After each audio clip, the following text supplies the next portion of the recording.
It looks like they had filed an actual lawsuit, like literally gone all the way to the lawsuit.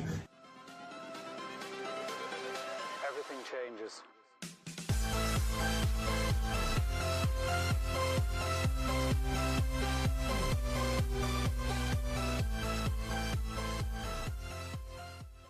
Hey, what's up everybody? Welcome in. Some people asked us about shipping processes, like how we ship everything, especially when we wake up and have like 15 or 20 orders. Just show you real quick, it's pretty easy. We do use the Brother wireless, which I'll show you print a label in just a second. It's super awesome, I'll link it below. It's worth the money, a little pricey, but worth the money. Absolutely get a thermal printer, but if you can swing the wireless, make sure you grab one of those. Otherwise, one of the corded ones is fine as well. Again, I'll link them below, but let's check out some of the packages that we have and how we do it. So you can see everything that we have is labeled as far as like remotes and electronics, that calculator. And then we have clothing items. Now, generally the clothing items are in a bin that's labeled. They aren't labeled individually on their own because pretty much everything we have is unique. So when we pull it out, and I know I'm about to ship a Nautica, a vintage Nautica shirt, there it is, right? I'm getting ready to ship these Kardashian pants, there they are. So with the remotes, we have to have them labeled because clearly they could look like another one, like another one, like another one. And there's only a few models, Sony, Samsung, Sanyo, Toshiba, only 8 or 10 models. So we have to label those. So when we sell an item, we know exactly where to find G34, the LG remote. So that's how we label them. And then you can bring them up here.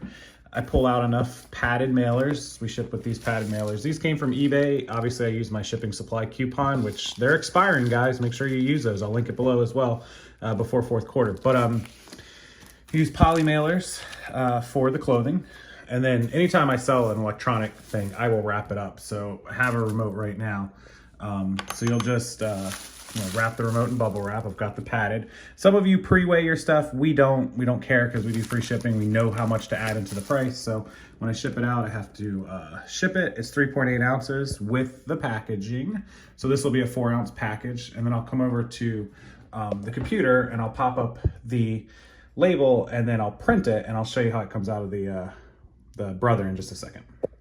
All right, so you just pop up the label. You'll choose the Brother. It's a QL1110 NWB, again, the one I'm linking. Just pop that up. Now it's wireless. I'm doing it right next to the printer, but I could do it from anywhere in the house. I don't generally sit in here because this is Kate's office. But you just hit print. And then come over here. And if you're wireless, it takes a second. But here it comes.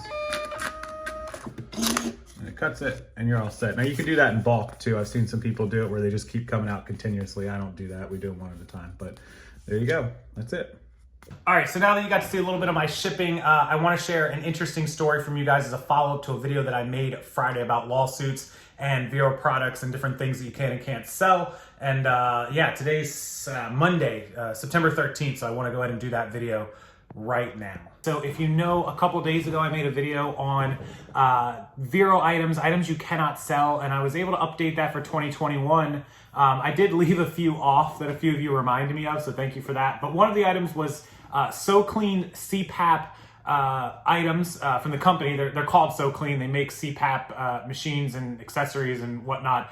Anyways, looks like they had filed an actual lawsuit, like literally gone all the way to the lawsuit. And a lot of people had said, they have to send you a cease and desist. They have to certified mail send it to you. And all of that is nonsense. That's all false, especially since COVID. A lot of serving can be done electronically now. But even prior to COVID, a lawsuit does not require a company to service you with a cease and desist or certified mail or anything of that nature at all. Once they file the lawsuit in court, they can just go to court, file the lawsuit, give them all your information, pay their money, and that lawsuit is active. You will be served at some point. Yes, you will be served in person generally. They can do it certified, through different ways, but if it gets to that point where you're being served, it's too late. It's too late, right? It's done. And a lot of people give such bad information in the Facebook groups and here on YouTube. You don't just ignore these messages that you get on eBay. Some of them are bullcrap. They're complete garbage, fake, competition, Chinese people, whatever you want to call it. But some of them are legitimate, and you don't want to just ignore them. Some of them are third-party people working for the company. They hire lawyers and third parties and paralegals. So always investigate, go to the company's website, get their direct information, contact them, make sure that it's legitimate. But the good news that we want to talk about today is that SoClean had sued like 300 people. It was legitimate. The case was filed. These people had not even been properly served yet, but SoClean was sending messages to them, letting them know, we've sued you. Here's the case number. Here's the lawsuit. And of course, if you look it up on Justia or Pacer, it pops up. So that's how you know it's real. It's in the court system's records. Well, I made the video a few days ago. Apparently, either folks at eBay or folks at SoClean or somewhere down the line saw the video or heard back from enough people with the help of the video that they have decided to reverse course and drop the lawsuit. So thank you to Eric and Will, who were both messaging me a part of this. Basically, SoClean's response, and I don't want to... well, let me just grab the actual message here. This was not sent to me. This was sent to someone else, and it was just forwarded along to me. So I'm just going to read you what they said directly, and Will sent me this. It says, it appears eBay got involved, and I got this today from the plaintiff's lawyer, which was SoClean.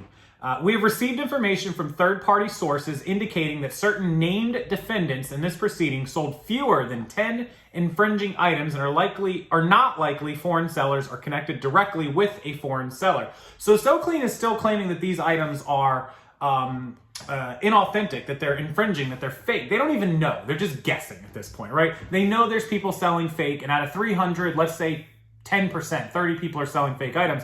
The other 270 are selling legitimate items. But SoClean is just throwing, they call them shotgun lawsuits, which basically means they're just copy and paste lawsuits at all 300 people because they just want it all to stop. And I get it, SoClean wants to protect their name. But at the same time, you can't just sue 300 people because 10 of them are bad or 20 of them are bad. So let me finish reading this message. It says, our action is aimed at foreign counterfeiters and their domestic sales affiliates. Your store does not appear to be involved, and so we have filed a dismissal, and third parties will be informed to release any holds or freezes in the event that your account got held. Please note that there are many counterfeit SoClean filters that have flooded the U.S. market. I don't doubt it. It happens. The Chinese make all this counterfeit crap, right? We would appreciate any information about the sources of any products that you acquired and later sold or offered to sell online. Consumers are being harmed, and we need to take action to remove these counterfeits from the marketplaces. Any information you provide about sources of products that are not directly from SoClean itself will help us. It's funny, after suing us, they want us to rat out other sellers, which is what Will is saying is completely true. So I'll pop this back over here. So basically, SoClean is trying to stop the counterfeits, and that's great, and I understand that 100%. I would do the same thing, but you can't go after all the good people just because there's bad people. So some people might say, how are they supposed to know who's good and who's bad? Well, you're innocent until proven guilty in a court of law. You can't just go down 300 SoClean listings and go, well, some of these are fake, so we're just going to sue everyone on here. And the reason that companies get away with this, and I'm saying they can't just do that, but they can. That is exactly what they did. The only reason they reversed course is because I made a video or because eBay brought it to their attention or enough outpouring. I don't know directly that my video played a part in it, but I don't think it's any coincidence that I posted that video on Friday or Saturday. And now first thing, Monday morning, they're emailing out everyone saying, hey, we're sorry, we're going to drop it. Here's the thing, eBay watches my videos. Clearly, they watch my videos, and they probably caught wind of it and went and looked and was like, whoa. And they've probably been contacted. I would imagine, I know my two guys, I think, reached out to eBay, and a ton of other people probably reached out to eBay going, what the heck is going on? And eBay goes, whoa, this is not cool. Also, when a company comes after small sellers like this, hundreds of small sellers, in my example, in my Sprint lawsuit way back in the day, they're counting on the fact that most people cannot fight it, right? Most people don't have the money. They're not going to go forward with it. They're just going to settle. SoClean's going to collect something. They're going to put it into that seller. And out of 300 people, 295 of them are just going to stop, right? And that's SoClean's and other companies' tactics is to get it to stop. And I completely understand that. But it's not fair because the majority of people can't fight it, right? And so even though you might be selling a legitimate item, you have to stop because this company just puts too much pressure on you. So when 300 people, a bunch of them started talking and saying, hey, we're going to get a lawyer and all of us are going to put up a few bucks. And SoClean realized, or other companies might realize, like, whoa, they might actually be able to fight this. And if we come, into court and a bunch of them are legitimate, we're in real trouble. That probably played a little bit on it as well. So Either way, I don't know, how much effect my video had. Again, I don't think it's a coincidence that I put that video up Friday and now all of a sudden they've spun around. I think what probably happened, and I'll ask eBay, they won't tell me, I'm sure legal won't, but they caught wind of it from the sellers and from my video, and people may have referenced it. And after they realized that it was a significant amount of people, they had to, eBay will step up and help protect their sellers in a lot of instances. Now, eBay's not legal. They're not a lawyer. They can't legally defend you. But when somebody's targeting a bunch of their sellers, it's not good for eBay. So they're going to say, hey, like, whoa, if you're not sure of this, you guys can't just go around suing hundreds of our sellers because you think a couple of them might be bad. If a couple of them are bad, fine, by all means, we'll boot them off, we'll get rid of them, you sue them. But you can't be doing that just to do it. So hopefully that clears up for everyone kind of how this works. And congratulations to Eric and Will and the other 300 sellers who are now out of this. And So Clean, good on you. Good on you for doing the right thing and letting these guys who haven't done anything wrong, who have sold legitimate goods or just sold a couple of these, letting them off of something that could have been financially crippling, at the end of the day. So, all right, with that, I'll leave you guys to the rest of your day. Make sure you check out the video. I'll link them below. It's about what you can and can't sell on eBay and how to stay out of bureaus and lawsuits and all that good stuff. Check the video out below. It'll be linked down there and all my other links. Take a minute, hit the see more button down in the description box and read through all the links. Lots of helpful stuff, including, List Perfectly, my Reseller Genie, my training package. Everything is down there. So enjoy the rest of your Monday, guys. And I'll see you, what is tomorrow? Tuesday, what is the date? Tuesday, the 14th of September. I'll see you then. Bye now.